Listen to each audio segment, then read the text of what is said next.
Hello everyone, आज इस video में हम पढ़ेंगे क्लास 10th के chapter 17 money and financial institution के क्वेश्चन आंसर।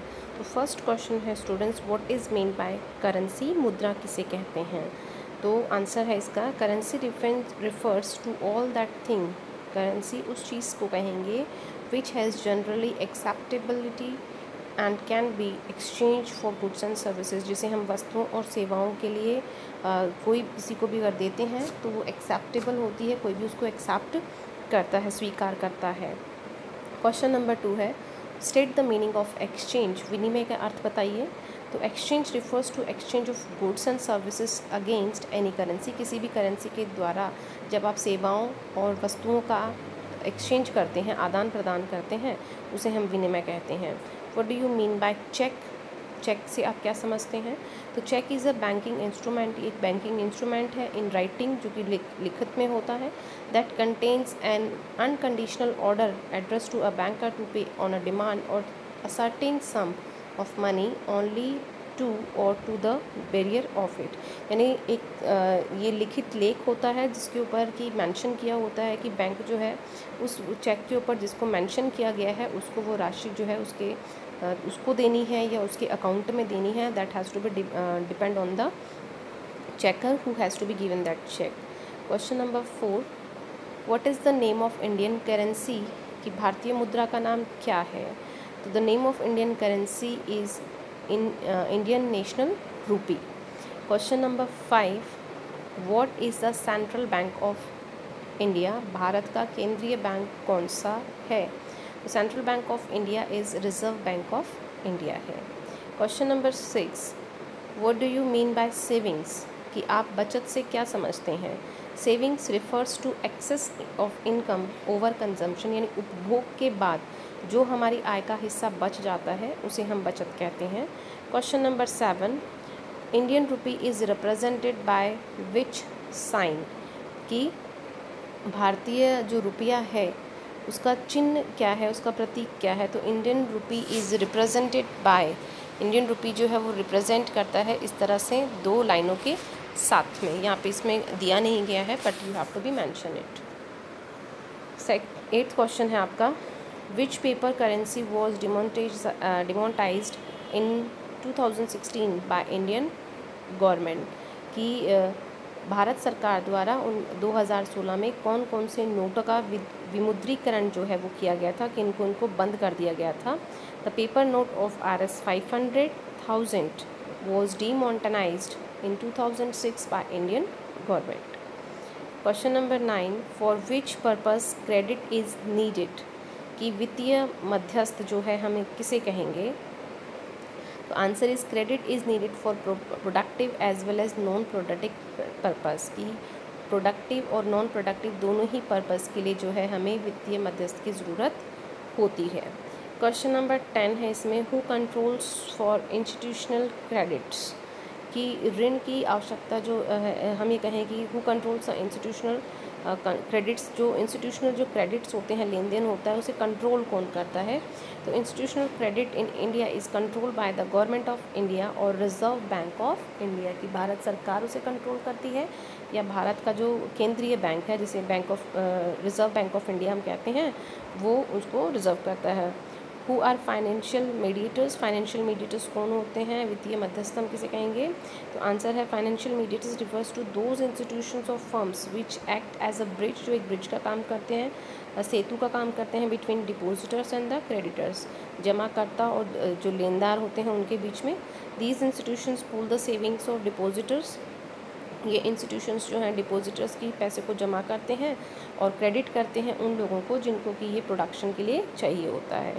फिर आपके इसमें है शॉर्ट टाइप आंसर। अभी हमने वेरी शॉर्ट किए थे, अभी हैं शॉर्ट टाइप आंसर्स हैं, क्वेश्चन आंसर्स हैं। फर्स्ट क्वेश्चन है, what do you mean by barter system. Barter system से आप क्या समझते हो। तो barter system in which goods and services are exchange for some other goods and services. कि जिसमें सेवाओं और वस्तुओं का ही लेन देन होता था, उन्हीं का मतलब हम ये कहें कि बदलाव किया जाता था, एक्सचेंज किया जाता था गुड्स और सर्विसेज के बदले में ही। यानी आज अगर हम जो एक्सचेंज करते हैं वो हम जैसे वस्तुओं के बदले हम पैसा देते हैं, लेकिन बार्टर सिस्टम में क्या होता है कि वस्तुओं के बदले वस्तुएं और सेवाओं के बदले सेवाएं ही एक्सचेंज की जाती थी। It was used when evolution of money did not take place. ये तब इस्तेमाल किया जाता था जब मनी जो है वो इवोल्यूशन में नहीं था। Still in certain remote areas barter system exist. हो सकता है कि आज भी जो दूरग्रस्त जो क्षेत्र हैं वहाँ पे बार्टर सिस्टम आज भी चलता हो। सेकंड क्वेश्चन है what were the drawbacks of barter system. Barter system जो है उसकी हम ये कहें कि जो वस्तु विनिमय प्रणाली है उसकी क्या क्या परेशानियां हैं, क्या क्या उसकी कमज़ोरियां हैं, उसकी कठिनाइयां हैं। तो बार्टर सिस्टम में जो हम कहें कि बहुत सारी प्रॉब्लम्स हैं, जैसे कि because of which is did not succeed, जिसकी वजह से ये सफल नहीं हुआ। Most common are double coincidence of wants, यानी कि कोइंसिडेंस जो है इसमें बहुत ज़्यादा होता था कि सपोज़ जैसे हमने इसमें चैप्टर में हमारा एग्जांपल आया था कि आपके पास में घोड़ा है, आपको भेड़ चाहिए, तो क्या भेड़ के बदले में आप घोड़े को एक्सचेंज कर सकते हो? नो, उसको हम डिवीज़न भी नहीं कर सकते हैं घोड़े का। तो इस तरह की जो प्रॉब्लम्स आती हैं ये बहुत मेजर प्रॉब्लम्स थी इस के अंदर। फिर है lack of common unit of value, कि हम उसका जो मूल्य है उस चीज़ को हम आंक नहीं सकते थे। डिफ़िकल्टी ऑफ फ्यूचर पेमेंट्स, भविष्य में भी आप उसका पेमेंट नहीं कर सकते हो। And difficulty of storage of value, कि इन तरह की जो वैल्यू जो ये था बार्टर सिस्टम में, इसमें आप सेविंग्स नहीं कर सकते हो, स्टोरेज उसका नहीं कर सकते हो। क्वेश्चन नंबर 3 है इसमें explain money as a measure of value, कि जो है हमें मनी जो है उसे एक मेज़र ऑफ वैल्यू जो है माप का जो हम कहें कि एक मापदंड जो है उसको कैसे कह सकते हैं। तो money serves as a measure of value. In other words अगर हम कहें, it serves as a unit of account. Unit of account means that the value of each goods and services is measured in the monetary unit, जिसको हम पैसे में आंक सकते हैं। With the help of money we can express each unit of goods और services in terms of money, यानी पैसे के बदले जो है हम किसी भी वस्तु या सेवा का जो मूल्य है उसे हम आंक सकते हैं।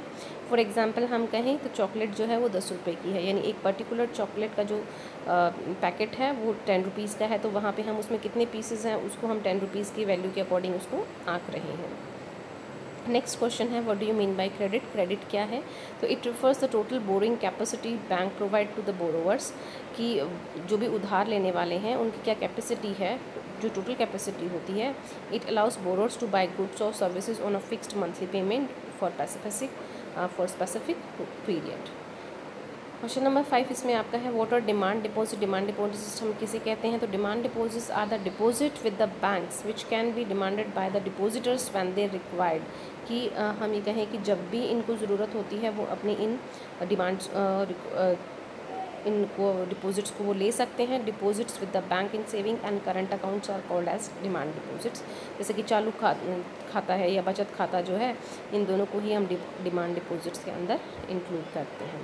What are the limitations of the metal currency, की जो धातु मुद्रा है उसकी क्या सीमाएँ हैं। The metal currency was not easy to transfer, उसे हम आसानी से एक स्थान से दूसरे स्थान पे नहीं ले जा सकते हैं।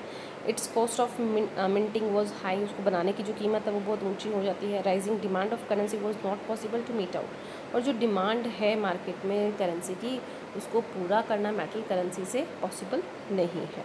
नेक्स्ट क्वेश्चन इसमें आपका आता है what do you mean by financial organization, explain with them, कि फाइनेंशियल ऑर्गेनाइजेशंस वित्तीय संस्थाएं किसे कहते हैं, हमें उसके एग्जांपल भी यहाँ पे देना है। तो it refers to an institution, public और प्राइवेट वो हो सकता है, सार्वजनिक या किसी निजी हो सकता है, जो कि फ़ंड्स को कलेक्ट करता है पब्लिक से और अदर इंस्टीट्यूशन से और इन्वेस्ट करता है उन्हें फाइनेंशियल असिस्ट के लिए।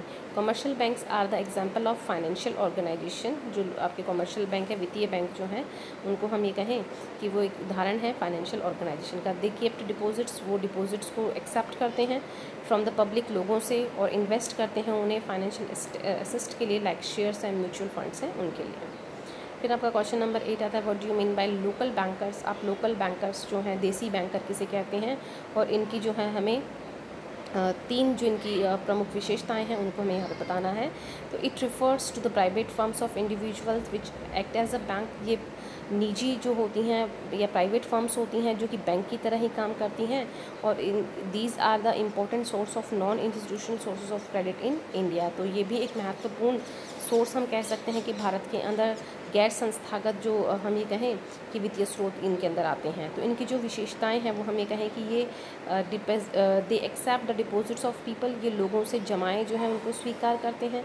दे help in transferring of funds from one place to another, ये एक स्थान से दूसरे स्थान पर फंड्स को ट्रांसफ़र करते हैं।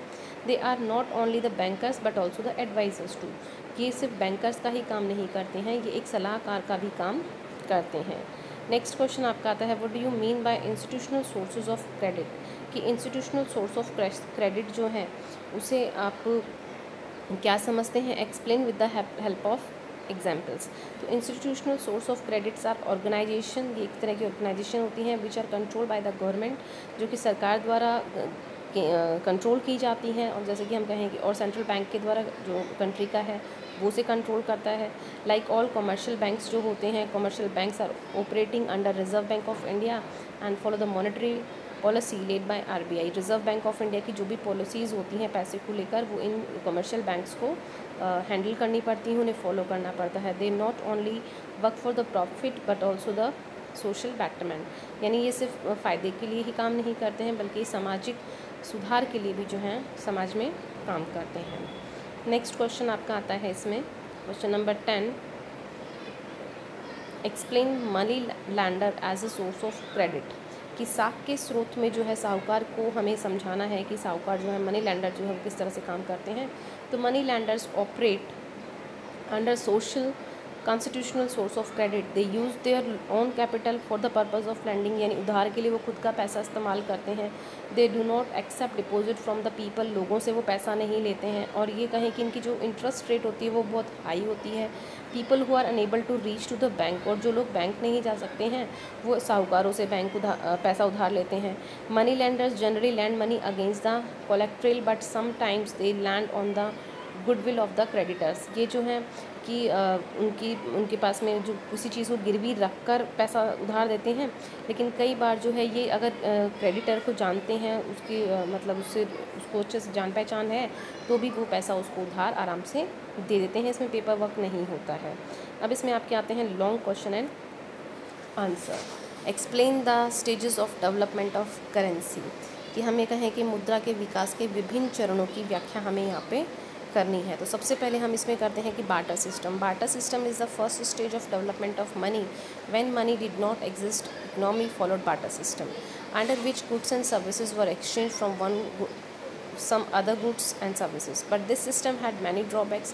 जैसे कि हमने ऊपर जो क्वेश्चन आया था उसमें डिस्कस किया था कि बार्टर सिस्टम में बहुत सारी प्रॉब्लम्स होती हैं, जिसकी वजह से ये जो है इकोनॉमी में एक्सपेंड नहीं हो पाया, और इसी के ड्रॉबैक्स के कारण हमें ये कही कि कॉमन यूनिट जो है वो स्टोर नहीं कर पाते थे इसको, ये डिफ़र नहीं कर पाता था पेमेंट्स को, इस वजह से जो है ये नहीं चला। फिर अगर हम मुद्रा की आगे बात करें कि उसका डेवलपमेंट कैसे हुआ, तो बार्टर सिस्टम के बाद में आया मेटल कॉइन। तो soon barter system was replace by metal coin, से उसको रिप्लेस किया गया। Initially things made of metals और metal pieces were used as a currency. Later on, these metal pieces were stamped and its value was written on it. As a transfer of metal coin was not convenient and its cost of minting was too high, it was soon drop out। यानी कि इसका जो बनाने का जो खर्चा था वो बहुत ज़्यादा था, ये डिमांड को पूरा नहीं कर पाता था, या हम ये कहें कि ये बहुत कैरी करने में इसको बड़ी मुश्किल होती थी, तो इसलिए जल्दी ही ये मेटल कॉइन वाला जो सिस्टम है ये भी ज़्यादा लंबा नहीं चला और ये भी ड्रॉप आउट हो गया। इसके बाद में जो थर्ड स्टेज अगर हम बात करें, पेपर करेंसी को लागू किया गया। तो due to limitations of metal currency में जो प्रॉब्लम्स रही, जो सीमाएं रही, उसकी वजह से जो है पेपर करेंसी को अस्तित्व में लाया गया। It was free from all the limitations which metal currency had, जो भी समस्याएं, जो भी सीमाएं मेटल करेंसी की थी वो इसमें नहीं आई। It's supply can also increase easily with the rising demand, जैसे जैसे डिमांड बढ़ती है इसकी सप्लाई को आप आसानी से बढ़ा सकते हो। नेक्स्ट सेकंड क्वेश्चन इसमें आता है, explain examine the different functions of currency, कि हमें मुद्रा के प्रमुख कार्यों को जो है उनकी विवेचना यहाँ पे करनी है। तो ये मुद्रा क्या क्या कार्य करती है, क्या क्या फंक्शंस करती है मनी। तो फर्स्ट हम कहें कि एक मीडियम ऑफ एक्सचेंज है, जो कि किसी भी सामान को खरीदने या बेचने के काम में हम पर्पज़ में करते हैं। फिर मेज़र ऑफ वैल्यू के रूप में, यानी इसके थ्रू जो है हम किसी भी प्रोडक्ट या सर्विसेज को वैल्यू कर सकते हैं कि वो कितने रुपए की है। स्टैंडर्ड ऑफ डिफर पेमेंट्स, अलग अलग तरह से आप इसका पेमेंट कर सकते हैं। फिर फोर्थ पॉइंट पे अगर हम कहें तो आप इसको ईजिली जो है स्टोर कर सकते हो, ठीक है, फिर हम कहें ट्रांसफ़र ऑफ वैल्यू, तो money serves as a convenient mode of transfer of value. It can be conveniently transfer of any part of the world. इसको आसानी से विश्व के किसी भी स्थान पर आप आराम से ले जा सकते हो, ठीक है। तो ये हो गए आपके मनी के जो हमें कहेंगे फंक्शंस हो गए। थर्ड क्वेश्चन है explain in detail the function of the commercial bank, की वाणिज्य बैंकों के कार्य को हमें विस्तार से यहाँ पे बताना है। तो सबसे पहला जो काम ये करते हैं कि एक्सेप्ट करते हैं डिपॉजिट्स, कि कोई भी जो पब्लिक होती है वो यहाँ पे अपने पैसे को जमा करवा सकती है। एडवांसिंग लोन्स, ये लोगों को उनकी ज़रूरत के अनुसार जो है हम ये कहें कि गुड्स और सर्विसेज पे लोन प्रोवाइड करवाते हैं। अदर फंक्शंस में हम ये कहें तो जिस तरह से ये इंश्योरेंस पॉलिसीज़ हैं, लोकल फैसिलिटीज़ हैं, कलेक्शन ऑफ स्टैटिकल डाटाज़ हैं, ये सारे काम जो हैं ये आपके कमर्शियल बैंक करते हैं। क्वेश्चन नंबर 4 इसमें आता है explain the role of currency in economy, की अर्थव्यवस्था में मुद्रा की क्या भूमिकाएं हैं वो हमें यहाँ पे बतानी है। तो फर्स्ट हम कहें कि currency has made transfer of money easy, currency जो है उससे पैसे का जो ट्रांसफ़र है, स्थानांतरण है, वो आसान हो गया है। इससे जो है क्रेडिट क्रिएशन जो है वो हमें प्रोवाइड होता है। ये हमें सेविंग्स और इन्वेस्टमेंट के लिए जो है हमारी कैपेसिटी जो है उसको इंक्रीज़ करती है, कि हम लोग जो है कन्वर्ट करते हैं अपने सेविंग्स को इन्वेस्टमेंट्स में, या इंक्रीज़ इन प्रोडक्शन में हम करते हैं। और इससे हम ये कहें कि it provide maximum satisfaction to the consumers and leads to welfare in the economy, कि ये कंज्यूमर को ज़्यादा से ज़्यादा संतोष देती है। और फिर हम ये कहें कि ये अर्थव्यवस्था के सुधार के लिए भी इस्तेमाल की जाती है। It provide freedom to the consumer to make choice between goods and services, यहाँ पे कंज्यूमर्स के सामने चॉइसेस होती हैं कि वो गुड्स और सर्विसेज को किसी को भी ले सकता है। It lead to increase in domestic and international trade, ये घरेलू और अंतर्राष्ट्रीय व्यापार को बढ़ावा देती है। It help government in launching social welfare scheme, ये समाज सुधार के लिए जो है सरकार को नई स्कीम्स लॉन्च करने के लिए भी हेल्प करती है।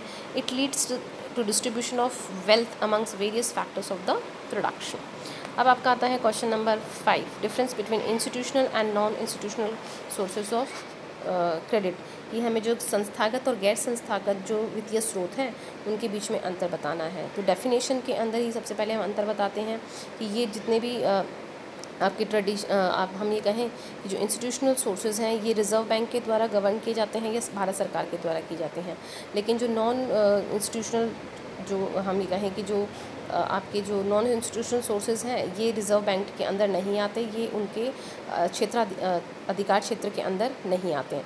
मोटिव जो होता है कि जो ये बैंक होते हैं इनका सोशल वेलफेयर होता है, प्रॉफिट जो है मैक्सिमाइजेशन होता है। लेकिन जो आपके नॉन ट्रेडिशनल्स होते हैं इनका जो मेन एम होता है ये सिर्फ और सिर्फ प्रॉफिट कमाना होता है। इंटरेस्ट रेट जो होती है इनकी कम होती है और इनकी बहुत ज़्यादा होती है। कोलेक्ट्रल जो होता है, collateral is needed, no needed of collateral, यहाँ पे किसी भी तरह का जो हम ये कहें कि कोलेक्ट्रल नहीं किया जाता है। फिर हम कहें डॉक्यूमेंटेशन है तो यहाँ पे बहुत लंबा डॉक्यूमेंटेशन और पेपर वर्क जिसको हम कह सकते हैं कि वो बहुत लंबा होता है और यहाँ पे किसी भी तरह का पेपर वर्क ये लोग नहीं करवाते हैं। अब हम बात करते हैं कि सेल्फ हेल्प ग्रुप जो है, स्वयं सहायता समूह जो है वो क्या होते हैं, और फिर how it is different for conventional source of credit से ये किस तरह से अलग होते हैं। तो ये 15 से 20 लोगों का एक वुमेन्स का ग्रुप हो सकता है, पुअर पीपल्स का हो सकता है जो अपनी सेविंग्स को कर सकते हैं, और इसमें जो कैपेसिटी होती है 25 रुपये से 100 रुपये तक के लोग क्रेडिट सेव करते हैं। इनके अंदर जितने भी मेंबर्स होते हैं वो मेंबर्स अपने कम इंटरेस्ट पे जो है एक दूसरे से ये पैसा उधार ले सकते हैं, और यहाँ पे ये बैंक से भी जो है कुछ दिनों बाद में लोन ले सकते हैं। बैंक इनको जो है इनके ग्रुप के नाम पर जो है इनको सेल्फ एम्प्लॉयमेंट अपॉर्चुनिटीज़ के लिए जो है वो लोन प्रोवाइड करता है। फिर आपका आता है question number 7, write a short note on the local banking system. Local banking system के ऊपर आपको एक शॉर्ट नोट लिखना है। तो it refers to the private firms of individual which act as a bank.